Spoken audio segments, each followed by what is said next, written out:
জীবনে চলার পথে জীবনের লক্ষ্যে পৌঁছতে গিয়ে কখনো যদি নিজেকে খুব ক্লান্ত বলে মনে হয়, তখন এই গল্পটা একবার শুনে নেবেন। আজ আমি আপনাদের মহাত্মা গৌতম বুদ্ধের একটি গল্প শোনাব। এই গল্পটা আপনাদের খুবই খারাপ সময়ে সাহস যোগাবে, আপনাদের আবার নতুন করে এই গল্পটা বাঁচতে শেখাবে। মহাত্মা গৌতম বুদ্ধ তাঁর শিষ্যদের সাথে নিয়ে বিভিন্ন গ্রামে গিয়ে গ্রামবাসীদের নীতিকথাও বিভিন্ন বাণী শোনাতেন। সময়টা ছিল গ্রীষ্মের দুপুর, কড়া রোদ, ভীষণ গরম আবহাওয়া। গৌতম বুদ্ধ তাঁর শিষ্যদের সাথে নিয়ে এক গ্রামের উদ্দেশ্যে রওনা দিলেন। তাদের যাত্রাপথ এতটাই গরম ছিল যে শিষ্যরা খুবই কষ্ট পাচ্ছিল। তাদের সকলের অবস্থা খুবই খারাপ হয়ে পড়ছিল। পথ অনেক দীর্ঘ হওয়ার কারণে সকল শিষ্যরা চলতে চলতে খুবই ক্লান্ত হয়ে পড়ছিল। বুদ্ধের প্রিয় শিষ্য আনন্দ বুদ্ধকে জিজ্ঞাসা করলেন, প্রভু, গ্রাম আর কত দূরে? আজ যে পারা যাচ্ছে না। আর কতক্ষণ সময় লাগবে আমাদের সেই গ্রামে পৌঁছতে? আমরা সকলেই যে খুবই ক্লান্ত হয়ে পড়েছি প্রভু। সেই সময় রাস্তার পাশে শস্য খেতে কাজ করছিল একজন বৃদ্ধ। আনন্দ তাকে দেখতে পেয়ে গৌতম বুদ্ধকে বললেন, প্রভু, চলুন ওই বৃদ্ধের কাছে গিয়ে জেনে নিই গ্রামটা আর কত দূরে। মহাত্মা বুদ্ধ তখন বললেন, ঠিক আছে, চলো, তোমার যখন ইচ্ছে হয়েছে তখন ওনাকে জিজ্ঞাসা করেই দেখো। আনন্দ এবং বাকি শিষ্যদের সাথে নিয়ে গৌতম বুদ্ধ বৃদ্ধের কাছে গিয়ে পৌঁছলেন। আনন্দ বৃদ্ধকে জিজ্ঞাসা করল, এখান থেকে পরবর্তী গ্রাম আর কত দূরে? বৃদ্ধ তখন উত্তর দিল, আপনারা তো প্রায় এসেই পড়েছেন, এই তো আর একটু এগোলেই আপনারা পরবর্তী গ্রাম পেয়ে যাবেন। বৃদ্ধটি বুদ্ধের দিকে তাকিয়ে একটু হাসল। বুদ্ধ বৃদ্ধটির দিকে তাকিয়ে হাসল। শিষ্য আনন্দ বুঝে উঠতে পারল না, এনারা দুজন একে অপরের দিকে তাকিয়ে হাসলেন কেন। আমি এমন কিছু তো বলিনি যাতে এদের দুজনের হাসি পেতে পারে। কিন্তু আনন্দ মুখে কিছু বললেন না। তার প্রশ্ন মনের মধ্যেই রয়ে গেল। আবারও সকল শিষ্য ও গৌতম বুদ্ধ হাঁটতে লাগলেন গ্রামের উদ্দেশ্যে। সূর্যের প্রখর তেজ এতটাই বেড়ে যাচ্ছিল যে আর সহ্য করা যাচ্ছিল না। শিষ্যদের শরীর খুবই খারাপ করতে লাগলো। জল পিপাসাতে সবার যেন গলা শুকিয়ে যেতে লাগলো, বুক ফেটে যাচ্ছে যেন। অনেকক্ষণ চলার পরে আনন্দের মনে প্রশ্ন এলো, বৃদ্ধ তো বললেন গ্রামটা সামান্যই দূরে, এখনো তো কোনো বাড়িঘর দেখাই যাচ্ছে না। এমন সময় আনন্দ দেখতে পেল সামনের রাস্তার পাশে গাছের নিচে একজন সন্ন্যাসী ভিক্ষুক বসে আছেন। মনে হয় তিনি বিশ্রাম নিচ্ছেন।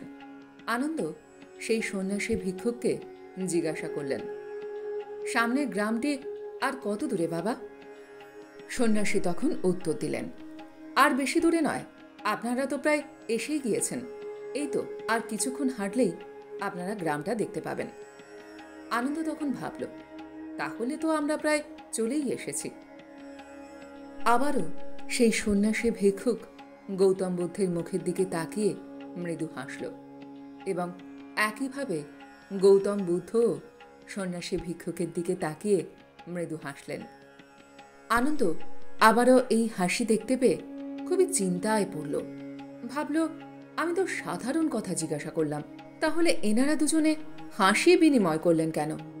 এই হাসির কারণটা আসলে কি? কিন্তু আনন্দ মুখে কিছু বলল না। বাকি শিষ্যরা হাঁটতে শুরু করেছিল। আনন্দ তাই তাদের পিছু পিছু হাঁটতে লাগল। সবার পিছনে ছিলেন মহাত্মা গৌতম বুদ্ধ। অনেকটা রাস্তা হাঁটতে হাঁটতে সকলেই এতটাই ক্লান্ত হয়ে পড়ল যে সকলে পথের ধুলোতে বসে পড়ল। সকলেই ভাবছে, অদ্ভুত ব্যাপার তো, গ্রাম আসছে না কেন? সবাই যে বলছে গ্রাম আর সামান্যই দূরে, তাহলে এখনো কেন আমরা কিছুই দেখতে পাচ্ছি না?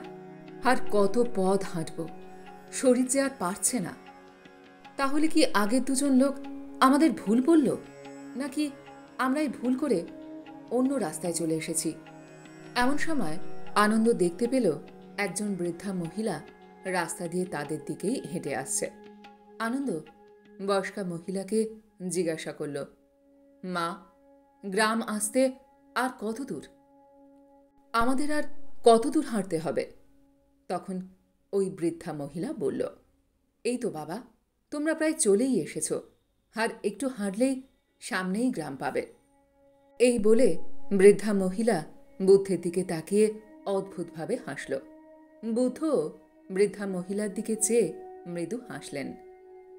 আনন্দ এবারেও দুজনের হাসি লক্ষ্য করল, আর খানিকটা রেগে গিয়ে সেখানে দাঁড়িয়ে না থেকে হনহন করে হাঁটতে লাগল।